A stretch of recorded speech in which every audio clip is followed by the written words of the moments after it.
Upanishad Gavo Dogda Gopala Nandana Parthavatsa Sudhir Bhokta Dugdam Gitamritam Maha. All the Upanishads are like a cow. The cowherd boy is Krishna. The calf is Arjuna. People of purified intellect are the drinkers of the milk, and the milk is the supreme nectar called the Bhagavad-Gita. Chapter 6, verse 27. We've subtitled it as The Fruits of Yoga. Supreme happiness comes to this yogi alone, whose mind has become perfectly tranquil, whose rajas has been eliminated, and who has become identified with Brahman and is stainless. So, Sukhamuttamam, supreme happiness, this is the result of yoga. As the sequence of instructions that the Lord has been giving Arjuna from the beginning of this particular chapter, because this is the chapter on the yoga of meditation. This is that supreme happiness. And what type of yogi? This yogi, one whose mind has become perfectly still, placid, calm.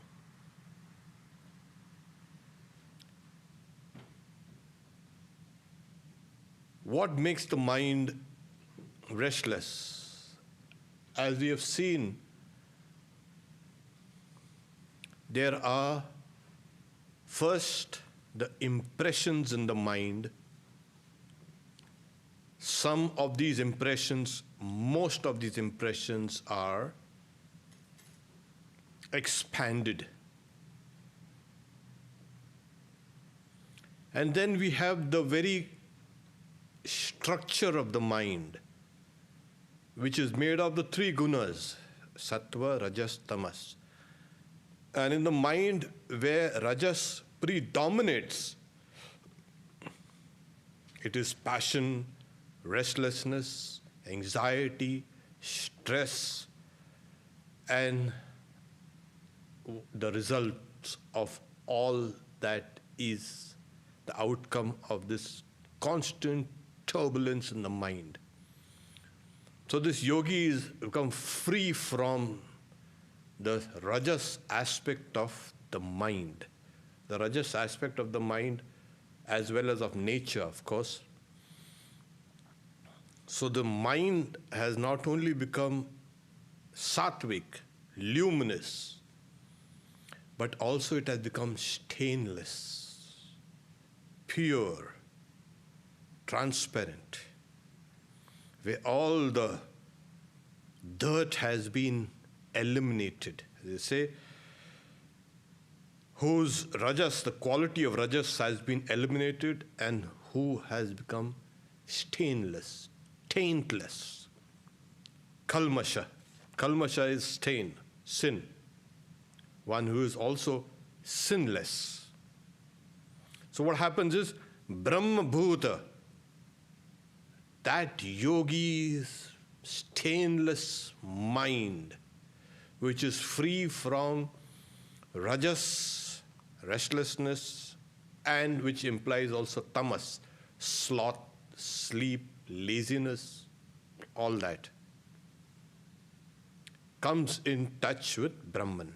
Brahma Bhuta becomes identified with Brahman. which is nothing but homogeneous consciousness. So that mind comes in touch with that reality called Brahman. So this supreme peace, supreme happiness, supreme bliss comes when we are in touch with that Brahman. And when we are not in touch with that Brahman, there is restlessness, there is anxiety, there is stress, and there is tension, and the works. So the more further away we are from the reality, the more distressed we become. And as we get closer and closer to the reality, that's the reason why they say, well, we have come away from this reality. We are like orphans. And what orphans us and then abandons us? The sense of the ego, the I. And the moment you say I, then comes the idea of agency and the idea of I am the doer. And then comes the resultant of that karma, bondage. So this mind that has become perfectly pure and stainless comes in touch with Brahman. And that is supreme bliss. Sukham utthamam. Supreme happiness, supreme bliss. Atyantam. So here we have people are looking out for happiness, obviously, because that's human nature. But we seek that happiness in external things because the mind has been deflected outside, as it were, thrown out, as it were. And the moment it's thrown out, Sri Ramakrishna gives the example of like a packet of mustard seeds. You open it and a strong wind comes and breeze blows all the mustard. And collecting those seeds is painful. So, but do we have to undertake all this yoga to attain only this? Oh, not only this. This is one of the results. And the yogi, the person who has been practicing, he or she is not interested in that bliss alone, but the result of coming in contact, in touch with that reality, gives that sense of bliss, that happiness. So what is that? In some of our previous classes, we were talking about it is immeasurable, that happiness is immeasurable. There's a constant upsurge of tremendous joy. You don't feel yourself as a body. You don't feel yourself as a mind even. Your individuality has gone. But you feel yourself as a mass of joy. As simple as that. It's, people say it's the bundle of joy. You don't know what's a bundle of joy like. But one becomes a mass of joy, as it were. Anandeva khalvimani bhutani jayanti yena jatani jivanti yam prayantya visam visantiti tad vijignyasa. From bliss we come, all these beings come. It is in bliss we stay, and into bliss we return. That has to be known, as the Taittiriya Upanishad says. But why are we ignorant of this? Exactly. Sri Ramakrishna, one time, Swami Vivekananda and he were sitting extremely close by. Then he says, he takes a small kind of hand towel and raises it between the two of them. See, he's saying, we are so close by, yet we can see each other. He takes that hand towel down. There we are so close. It is just a flimsy piece of cloth that has apparently obstructed this supreme bliss. And the yogi, through all these yogic efforts and the methodology that has been spoken about, rips that obstruction, that cloth.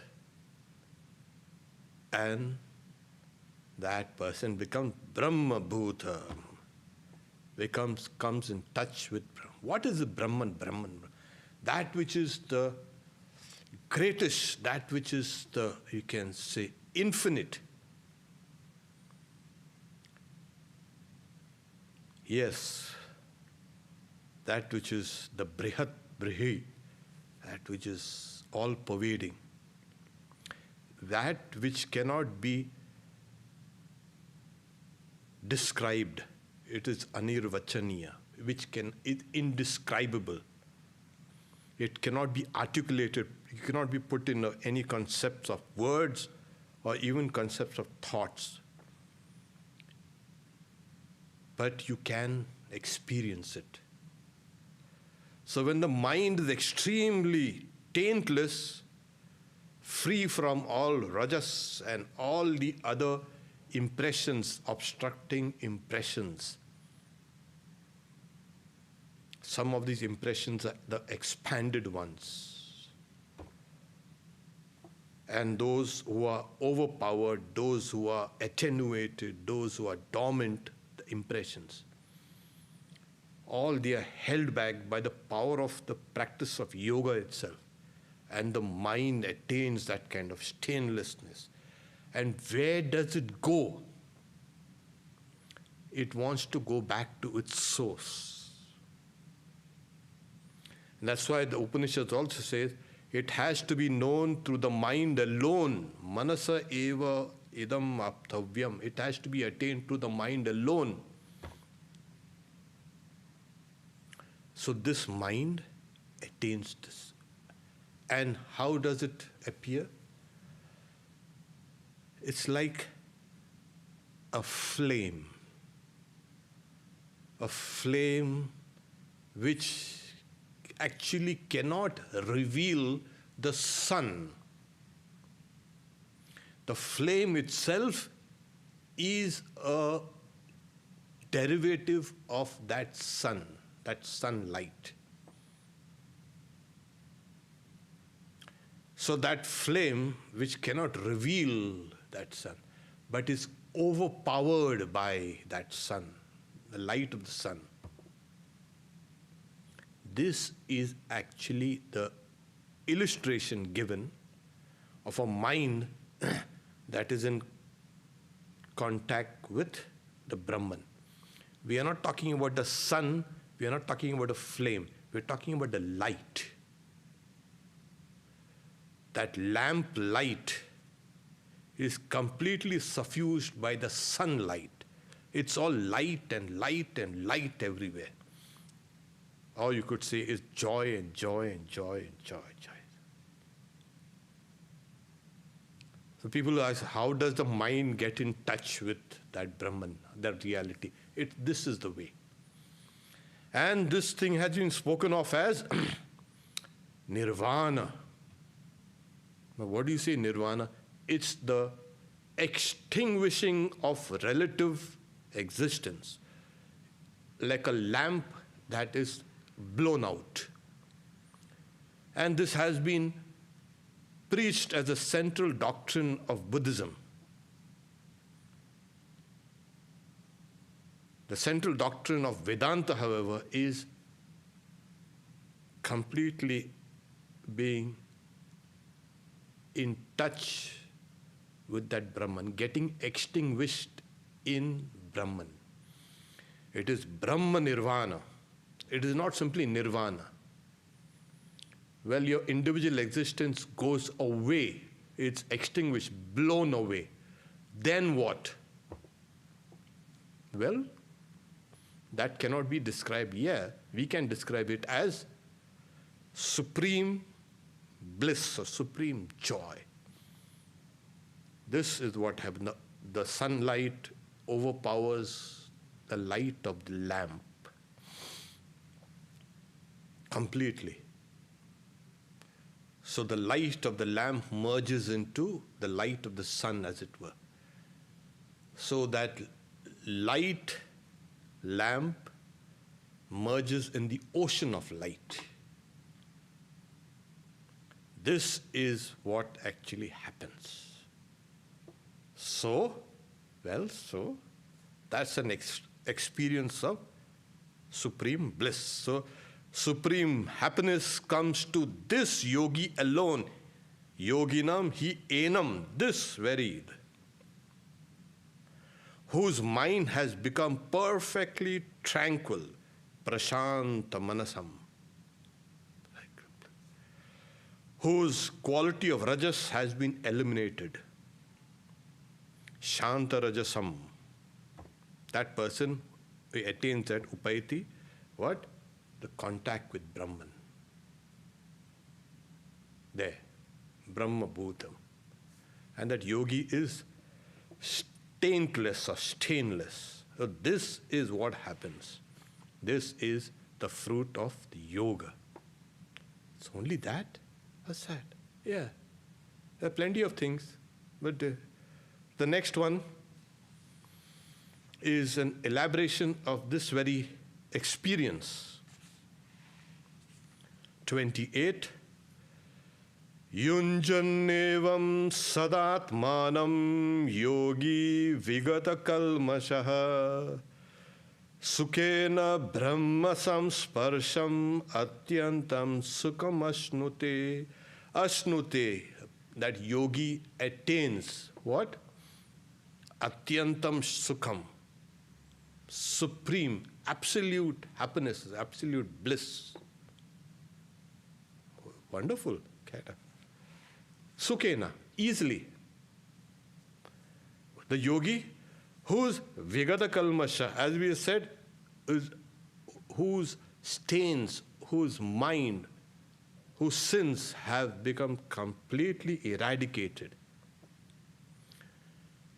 So that yogi, yunjaneva sadatmanam, that yogi is constantly concentrating the mind, and this is what the yogi experiences. By constantly concentrating the mind, thus, that taintless yogi easily attains that absolute bliss of contact with Brahman. There it is. So we see, this is just as, as the river is getting nearer to the ocean, okay, and it is about to merge.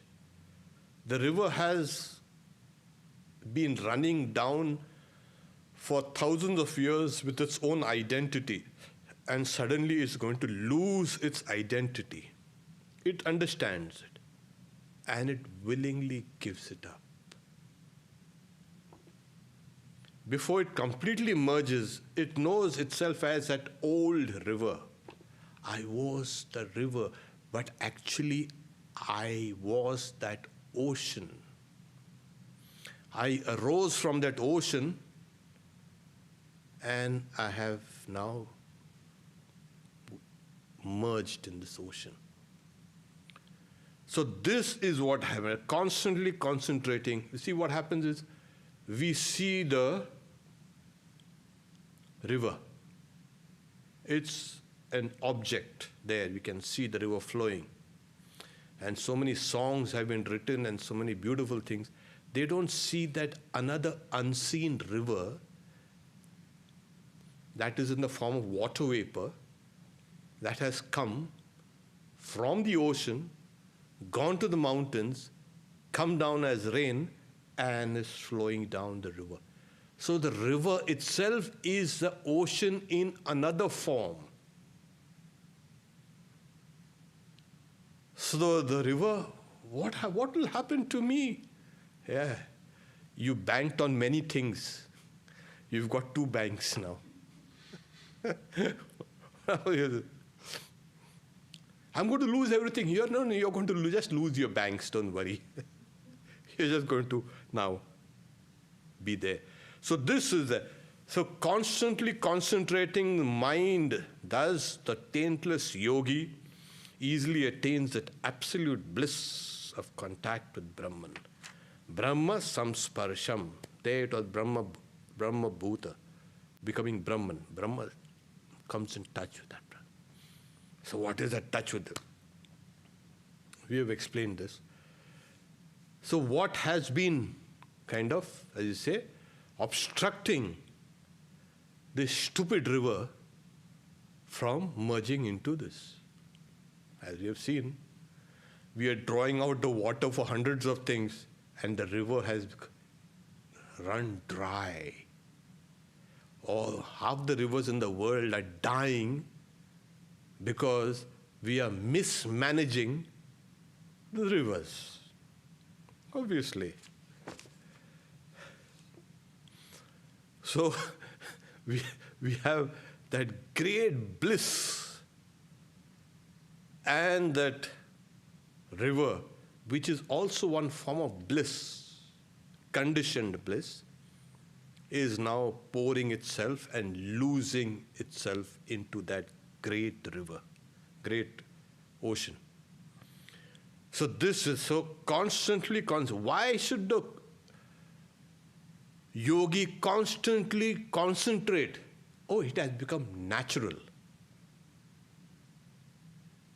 At one point of time, you need to push, and then after some times, that pushing is no longer required. The mind itself will run down according to past momentum, and it will be dragged forward by that bliss. So this bliss itself concentrates the mind. Our minds get concentrated on pain also. That's a type of, you can say, disease. That should not be of the mind. The mind should run after happiness, bliss. Yes, it does, but we have misdirected the steps here and there outside. So once the mind has become pure, like pure water being poured into pure water, what happens? What happens? What will happen? Everything is pure water only. Yatodakam shuddhe shuddham asiktam tadrigeva bhavati. So in the Upanishads also they say, like pure water poured into pure water, what remains is pure water. So what remains is nothing but bliss. So this is that Brahma samsparsham, the contact with Brahman, the touch of Brahman, the touch of reality gives that supreme happiness, atyantam sukham. The yogi ashnute attains. Why doesn't it happen to everybody? Yeah. It's our heritage. We are heirs to this. It's our nature, and nature, external nature, has been trying to tell you this for ages, and we've not been listening to that higher voice within us. We've been listening to that voice of that ego. What will happen to me? Where will I go? Nothing anymore? Well, you get this. So how was it experienced in the body, the mind and the body, of course? The mind and the body is suffused with that bliss. It's a constant glow. And in case the nerves are not yet ready to experience that, they will shatter. So because the adjectives used are vigata, you can say kalmasha, free from all taints. And, so that yogi has conditioned, or rather deconditioned himself in the old way and reconditioned himself or herself in the new way to experience that bliss that simply pours and constant there in there. We may see that yogi as eating, as resting, as doing things about. But that is being run by old memories, by old habits. That yogi is completely full of bliss. Sri Ramakrishna at one time saying, how a Paramahansa behaves. It's like a young child. And the author of the gospel, the transcriber of the gospel, saying Sri Ramakrishna is pacing up and down like a child with eyes beaming, and his body language and everything bespeaks of that tremendous internal joy that he is experiencing. This is what these yogis experience. So they are swimming in the ocean of bliss, as it were. And this is actually what happens. So this is a result of yoga. Now, who wants to be yogi? See, you get the best. Sukham Uttamam, the best, the highest. Nothing less than that. Here at the crest of this experience, is this only experience of bliss and happiness and this? What's that? No, there is another experience that's extremely important here. The verse 29 takes this up, and the next couple of verses will elaborate on this, which we will see it in time. The 29th is, this is the highest experience possible for a person who is liberated in life. We have some crazy ideas of liberation in life. People, that person is liberated in life. What happens? You don't really know what happens inside, what is that person's experience. And this, beyond this, there is no more experience. So here the Bhagavad-Gita states, the Lord states, is Sarvabhutastamatmanam sarvabhutani chatmani ikshate yoga yuktatma sarvatra samadarshanaha. This is what actually happened. One who has the mind self-absorbed through yoga and who has the vision of sameness everywhere, sees his Atman existing in everything and everything existing in the Atman. Now see this whole world existing in you, and you are existing in the whole world. My God, Sri Ramakrishna gives an example of, it's like a stick that's floating on the river. Apparently, that stick, flimsy stick, has divided the waters into two. It hasn't. A stick cannot divide a water into two. Here we have this person suddenly says, I am the water. This is what happens. I'm not a stick anymore floating on that water. So you see the whole universe. Now the universe, it's a huge place. Really huge place. The commentator says, from Brahma, from the creator, down to a blade of grass, Ha Brahma Stambha Paryanta. All beings you will see within yourself. In the body? In the Atman. And your Atman in everything in this universe. So it's not only the gross universe that is being spoken of. What is being spoken of is all the subtle spiritual worlds and the higher and higher and highest worlds. Whatever worlds are there, whatever is there in this universe, everything. There are 7 worlds above and 7 worlds below. We are in the center. We are kind of balancing between these 2 worlds. And this experience is possible in this kind of world, in this kind of birth and this kind of body. So you see the whole universe in yourself and yourself in the whole universe. This is the highest point of yoga, yoga Vedanta. There is nothing higher than this. But then what happens afterwards? Well. We'll see that later on. But this here is Sarva Bhutastham Atmanam Sarva Bhutani Chatmani. This has been also spoken about in the Isha Upanishad.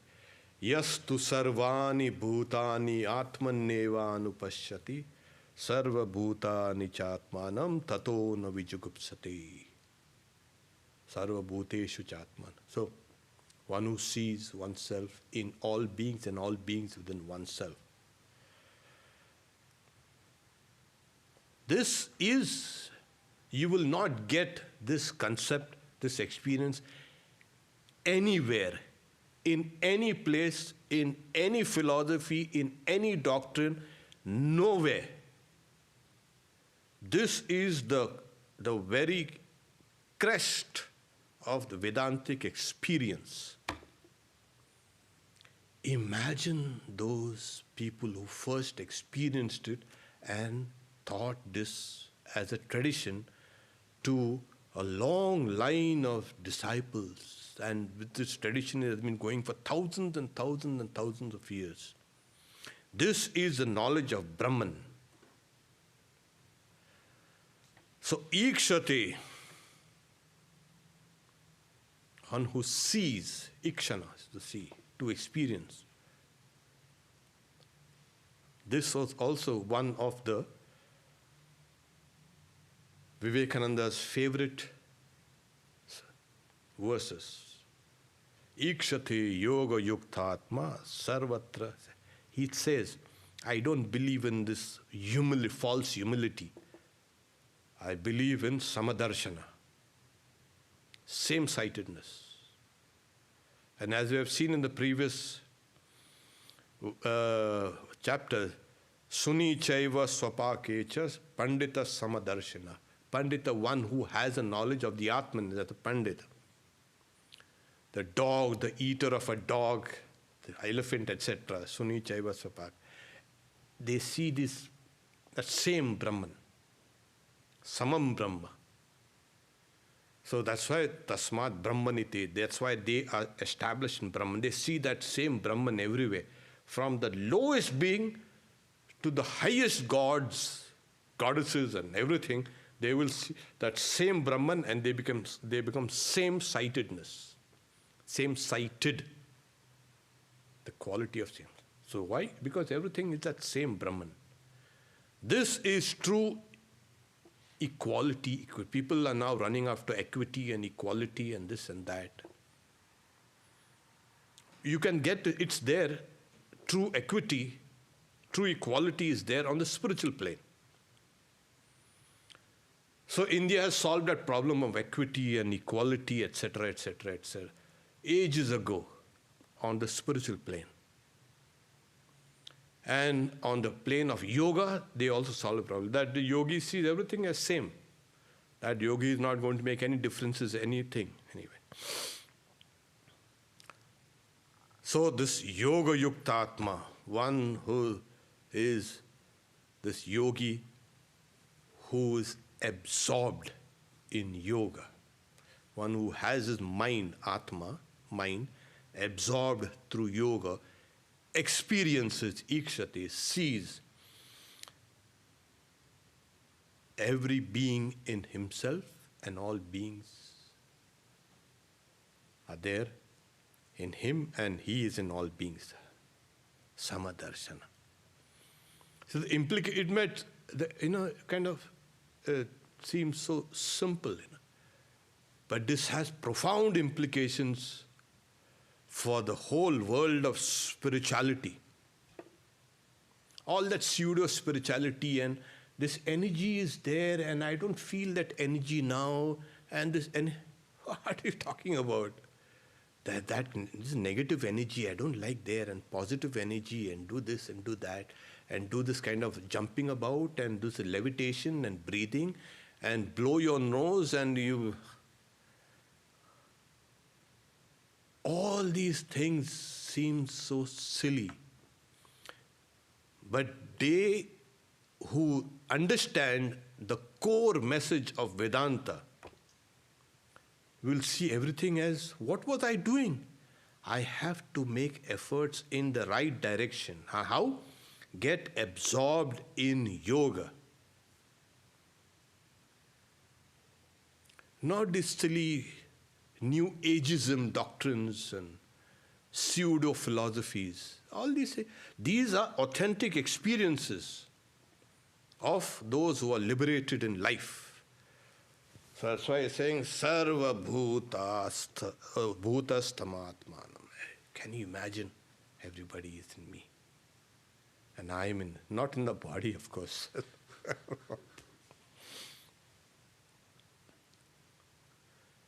So in the Vishwarupa Darshana, the chapter which will come later,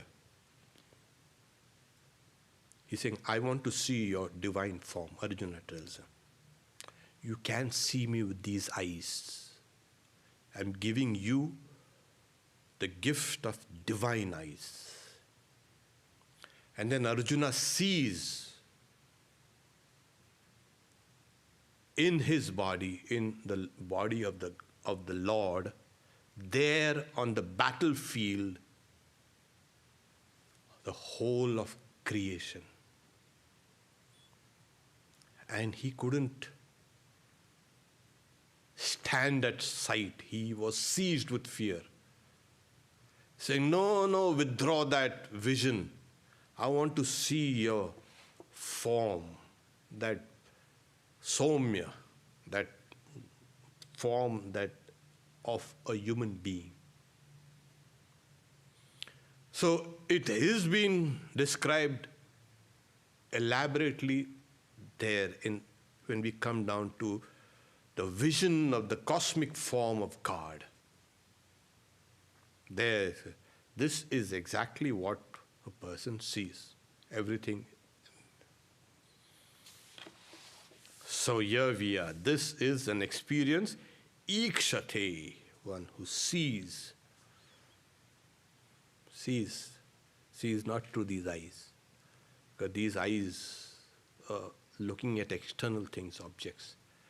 We use these eyes, but we see actually with the mind.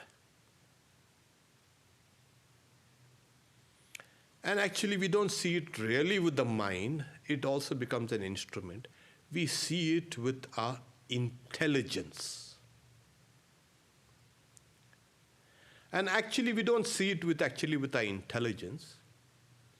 We see it with our consciousness. There. So consciousness is actually all-pervading.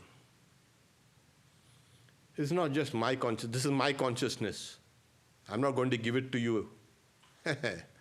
Consciousness will say, that's my consciousness. I have given it to you for a while.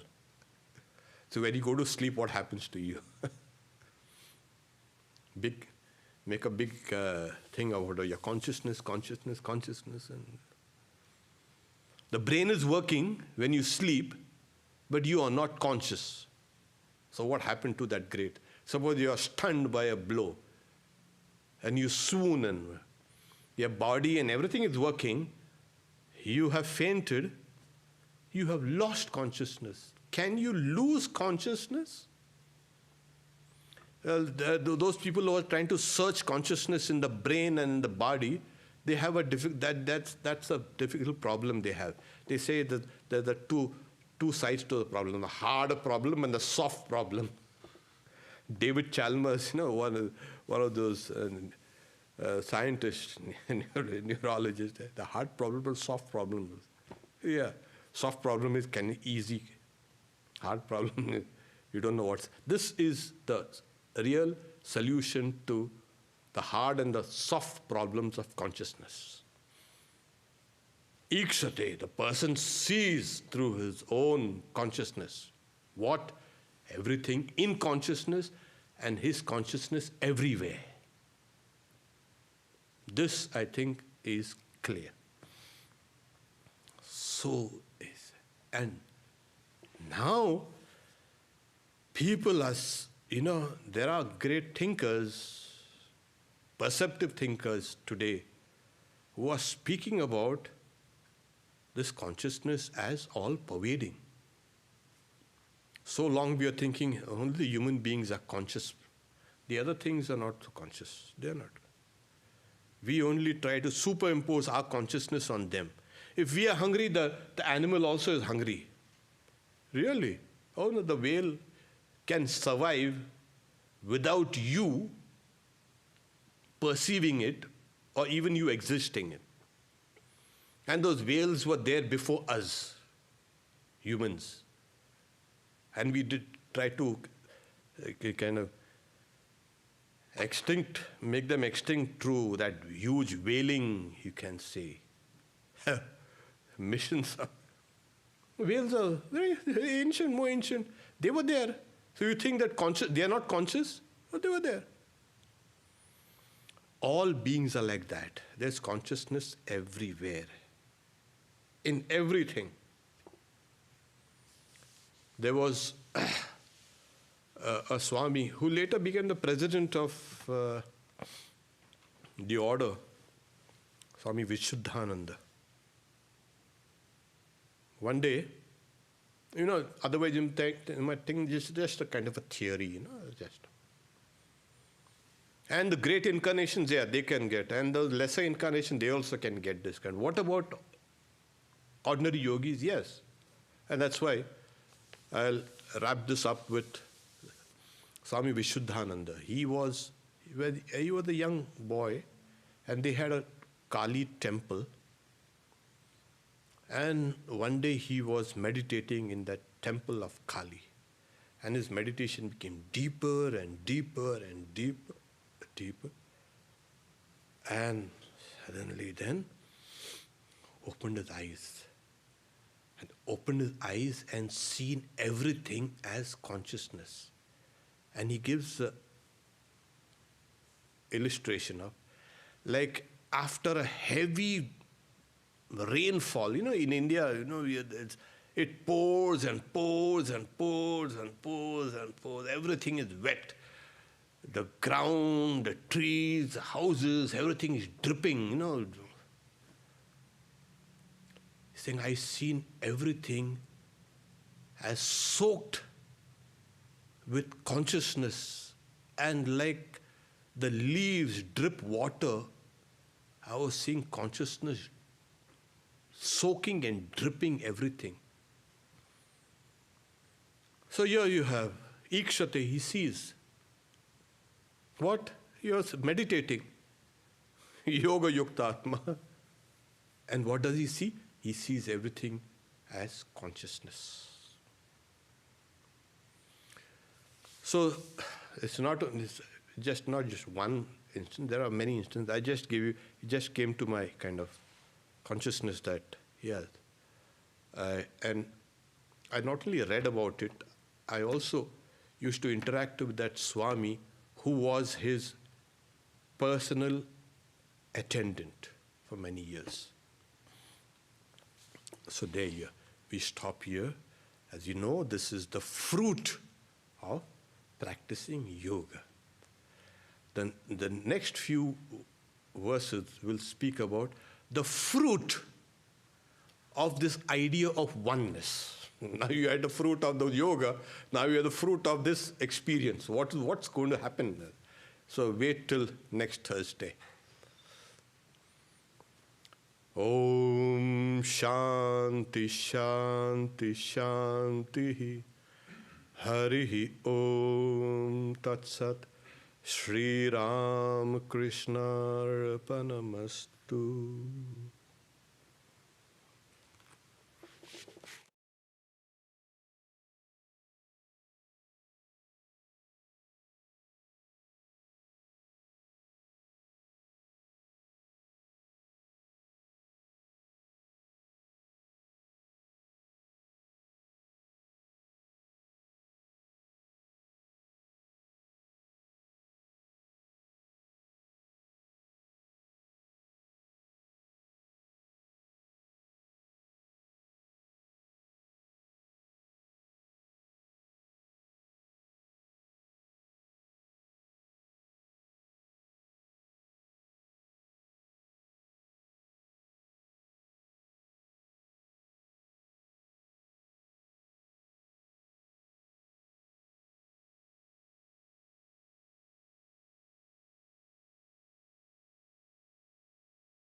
Okay.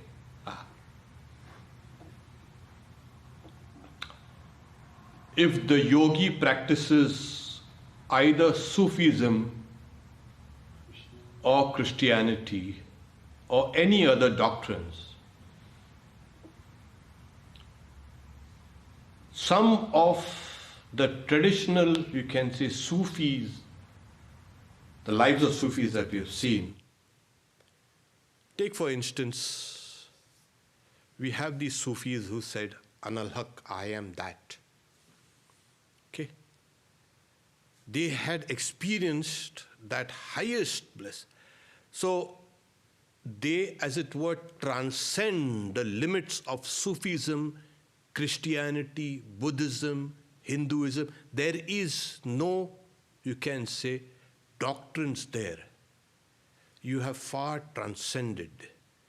And even whatever books Sufism or Christianity preaches in their practices, they have gone to one particular point and they stop. And then they let that practitioner go forward and experience it.